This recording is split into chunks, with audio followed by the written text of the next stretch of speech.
Magandang gabi sa inyo mga boy, welcome back ulit sa ating channel and update lang tayo mga bayano sa katapos na laban ng Gilas Pilipinas kontra sa New Zealand. Okay, so sad to say mga bayano, panalo ang New Zealand sa score na 66-69.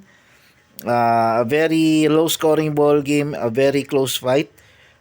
Kung tatanungin niyo, parehas pangit yung naging performance ng dalawang teams, ano, especially Gilas Pilipinas. Medyo umangat lang talaga yung konti para sa akin yung naging laruan ng New Zealand kasi nagpapapasok yung mga 3-point shots nila.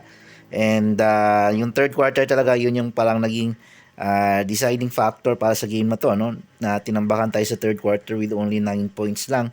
And yung New Zealand is 21 points yata or 22 yung binato nila. Pero maabol tayo dito sa fourth quarter mga bay, no? Pero it's too late na para mga comeback sa game na to. And medyo maalat yung outside shooting natin, and hindi lang outside shooting natin pati si Justin Brownlee mga bay, no? With only 4 points lang sa buong game na to. So medyo sa game na to lumilitaw na talaga yung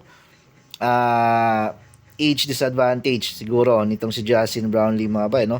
Parang ito na siguro yung game na nagpapahiwatig sa atin na dapat na siguro magpahinga si Justin Brownlee and palitan na talaga natin siya ng mas effective. And medyo basa-basa na rin ng ibang mga teams yung laruan kasi talaga ni Justin Brownlee mga bay, no? Hindi talaga siya makaporma sa game na to. Tingnan natin yung box score mga bay, no? Kung sino yung leading scorer sa team. Ang lead dito sa naka-double digits dito si Juan Gomez, CJ Perez surprisingly nag-contribute si CJ Perez. Sa dalawa sila ni Dwight Ramos na best scorer dito sa game na to with 15 points and 16 points.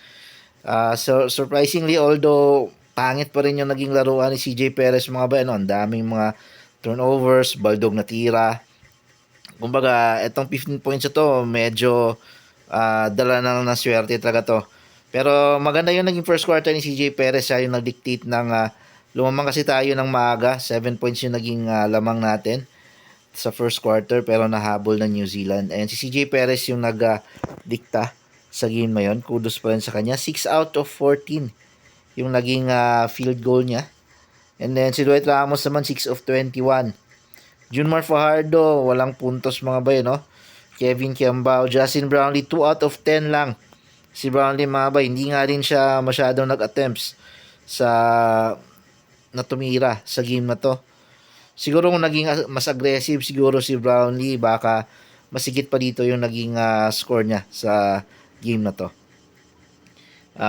SQMB 7 points. Kevin Kiambao 2 points. Actually halos lahat naman nakalaro dito sa lineup na to mga bay, no? Yan, Scotty, Calvin Oftana, Chris Newsome na I think naglaro din si Newsome, yan. Juan Gomez, maganda din yung pinakita ni Juan dito sa game na to. Ayan. So, I think para naman sa New Zealand, yung leading scorer niya dito, I think si ano lang yata, Max Darling yan, 11 points. Sam Menenga, double-double to, 10 points and 14 rebounds or 15 rebounds. And then Alex McNaught, 10 points din. Ayan, makita nyo, hindi naman ganun kaganda yung naging performance din ng New Zealand.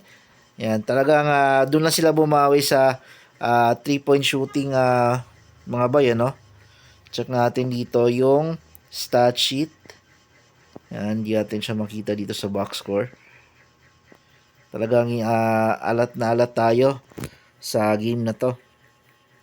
Ayan, makikita natin dito, biggest lead 7 sa Pilipinas. And then 11 sa New Zealand. So biggest scoring run ng New Zealand is 14-0 sa atin 7-0.